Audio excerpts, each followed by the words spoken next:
can't plan for that. You just can't. I mean, you can try to do things, but a helo gets shot down with all those people on board. There's no good scenario out of that. And it crippled us. We had to rebuild the force, and every team had to give up bodies. And that was the whole point of contention. Like, people wanting to rebuild, people not wanting to rebuild. I don't want to go. I want to go. Just, it was a circus there for a couple weeks. It was. Do you want to describe a little bit more in detail how many lost, what happened? Well, without getting many specifics, the weather was not in favor. It was a high illume night, and a force went out and got contacted and needed to launch a QRF, and they launched in that troop to be a QRF, and on final they got shot down. Everybody's in there, like, you've got an amazing force, you've got the world's best sitting in the back of this flying school bus. It lands down, they shoot it out of the sky. It's, you just can't plan for it. I mean, you just can't. It's 31 people gone, including some Afghan partner forces, but an entire troop of people. Yeah. It's just gone. And I mean, things that people don't think about, things that I know that haunt other individuals is, think about the guy who missed that deployment, had a shoulder surgery and wasn't there. Think about the guy who had to go home for a birth of his kid. You should have been there. Like, that's gonna weigh on that dude forever. And it is. I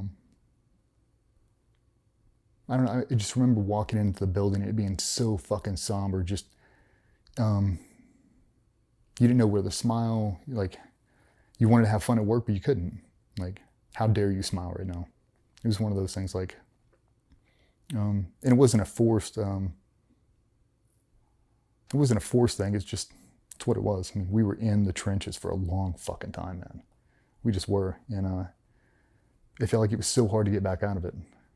We tried to rebuild, and we've got the force, and they're back, and I mean, they dumped every dude.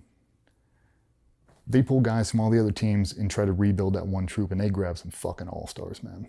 They did. Like, they spared no expense. They grabbed some serious fucking talent, and they rebuilt. And they built a dynasty. Like, they built some fucking badass dudes. And it was like one thing after another. So we get them all back up, and that's 2011. So I had Nick checking my team. We were in the same 5-man team, and he got pulled out to go over there to backfill when all the guys got killed in extortion. And it didn't feel right. It didn't seem right. Him and my wife were really tight. We did our first platoons together. And when he went over, I rolled into his team as a new guy. And I fucking loved him, man. God, he was awesome. He just was. He was everything you wanted a teammate.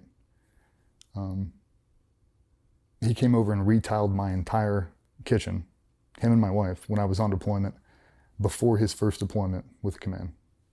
Up until the last hour, he drove to the command covered in tile soot and put on fresh clothes and got on the plane. Yeah. Like, fucking great dude. And we just came back from Afghanistan deployment in between extortion. So we backfilled them, had to sleep in their beds, had to do that whole thing. That's a very sombering thing to have to do. I mean, it's the reality. Like, this is what it is.